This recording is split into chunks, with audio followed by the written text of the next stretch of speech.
Mother Isabella's informant is officially revealed, and it's more shocking than you might actually believe.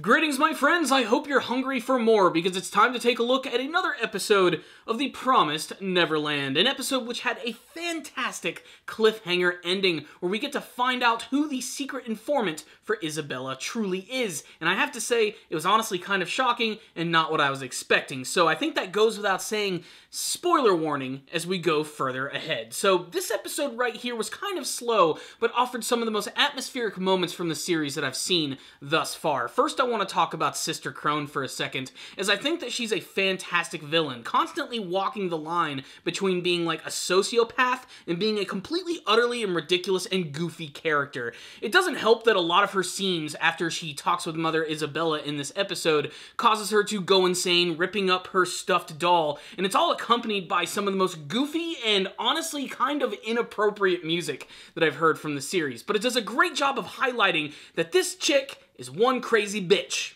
I'm not quite sure why Crone doesn't like Isabella all that much. I guess she just really does have an intense rivalry with this woman. Maybe she doesn't like being talked down to. Maybe she's just so desperate to be a mother on one of these farms that she'll do whatever it takes. But Isabella just completely has her wrapped around her finger. She manages to be incredibly horrifying at times, and you can truly see how manipulative she is because she's able to sort of change her personality on the fly. These are two very different villains, but watching them interact with one another is honestly one of the coolest things of the show.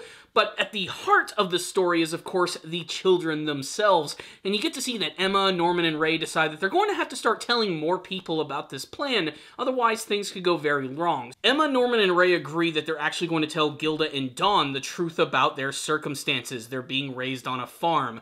Of course, when they tell Dawn this for the first time, he just completely plays it off as some sort of crazy joke, reluctantly believing that Connie is fine and nothing bad has actually happened to her.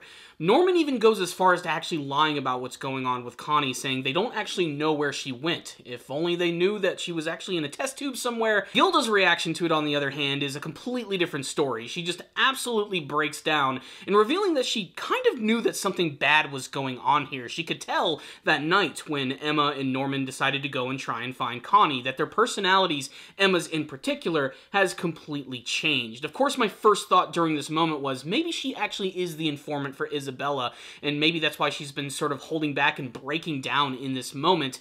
But it's still a really sad moment for these characters as they come to this realization. But to them, they think there's still a chance to actually save Connie.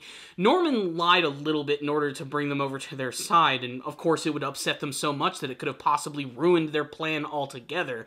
And that leads to a fantastic scene at the very end of the episode where it's almost revealed that Gilda is actually the informant when she goes to Sister Crone's room. And apparently this is some sort of other subplot of Crone trying to get the children to get any information about who it could be who left that bunny next to the demons. And of course, it doesn't work at all. Gilda thinks that she's talking about something else entirely, and of course Crone gets super pissed off knowing that she's not really any closer to figuring anything out. But she clearly knows it's this group right here. She just needs some form of tangible proof. Now, what I love about this scene is how it's actually set up. They sort of trick us at first by showing this note which is going under Mother Isabella's door, which reveals a lot about the plan, the fact that Norman has a rope, and then they immediately cut to the scene of Gilda and Crone. They kind of do this to try and trick you into thinking that maybe she's the one who actually did this, but that's not the truth at all. The big reveal comes at the very end of the episode when Norman and Ray are alone together. It is revealed that Norman has actually been hiding this rope in the pipes that no one could actually get to,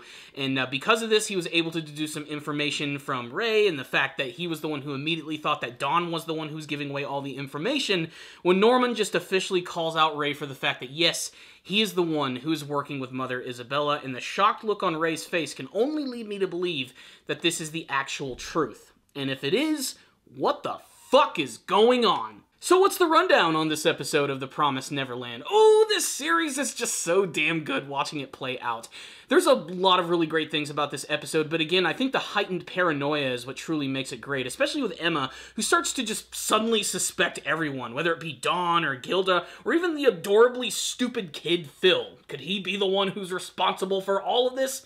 Definitely not. The fact that it's actually Rey revealed at the end of the episode, I think, is the most interesting thing. And honestly, it makes sense. Rey is not a stupid character. It's already been implied that he's basically on the same intellectual level of Norman, which is to say, these are some fucking genius-ass kids, but Rey has clearly been holding back a lot of information, but I'm not sure why. I mean, it's very clear he knows what's going on here, maybe even before he was told by Emma and Norman. A lot of that is owed to the fact that he just immediately knew they were telling the truth when they decided to divulge that information to him.